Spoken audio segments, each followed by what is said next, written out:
To discuss this further, we have with us political and international commentator Hussein Alizadeh from London. Assalamu alaikum. Assalamu alaikum. How are you? Thank you for having me. Thank you for joining us today. My first question to you is, what measures are in place to ensure the compliance with the ceasefire agreement, and how can the international community effectively monitor violations from either side? Well, we know that it was a very devastating conflict between the two sides, and just look at the casualties for Lebanese parties. That the number of those were killed past 4,000, and those injured 16,000, and more than 300,000 homes were destroyed. However, what is important is that when you compare between the war in Lebanon and war in Gaza, it is very significant that to remember that the war in Gaza has so far lasted for 14 months, whereas from the day Israel stepped or invaded Lebanon on October the 1st until today, November 27th, the war or invasion, land invasion of Lebanon by Israel didn't last even 2 months.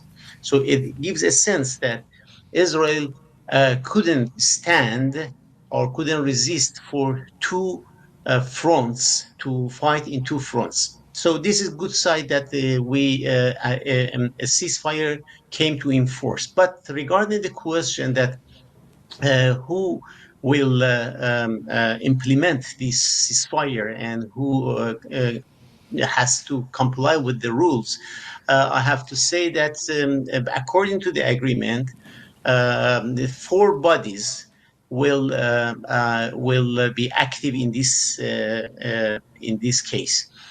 First, the Lebanese army, instead of the Hezbollah, will deploy to the southern lands. Second, the UNIFIL forces, and those UN peacekeepers will be in the buffer zone between Israel and Hezbollah. The third and fourth, there are forces from France and the United States will monitor this situation. So leading on to my second question then, how likely is this ceasefire to last, and what could happen if either side violates the agreement? Well, in fact, it's a $1 million question. My simple answer is that no one can give guarantee for a lasting ceasefire between the two sides. This is first. Why? Simply because back to 2006, the same conflict, the same tension happened between the two sides, and it lasted only for 18 years until this year, from 2006 until today. And it was based on a UN resolution 1701. So no one can guarantee that this ceasefire can continue. Remember that we are talking, at the moment that a new president, a new elected president in the United States will be in the office, and he is Donald Trump, who is a very close friend of Prime Minister Netanyahu.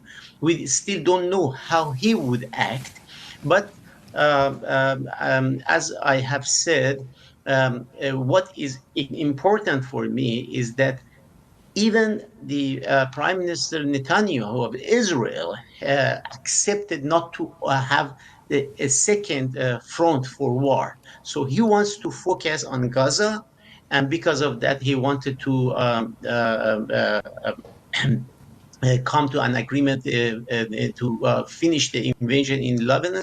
So probably it is a good sign of this agreement that the war in Lebanon doesn't come back again. But what would happen for Gaza, it is another question that we don't have any answer for that until to see that how the new elect president of the United States, Trump, will act regarding the Gaza situation. So for the moment, what I can say that no guarantee for this for lasting ceasefire. However, we can say that there are some elements showing that probably Yeah. this ceasefire will be respected by Lebanese and Israelis. But we have to see that what would happen in Gaza. Inshallah. Thank you very much for joining us today. That's all we have time for.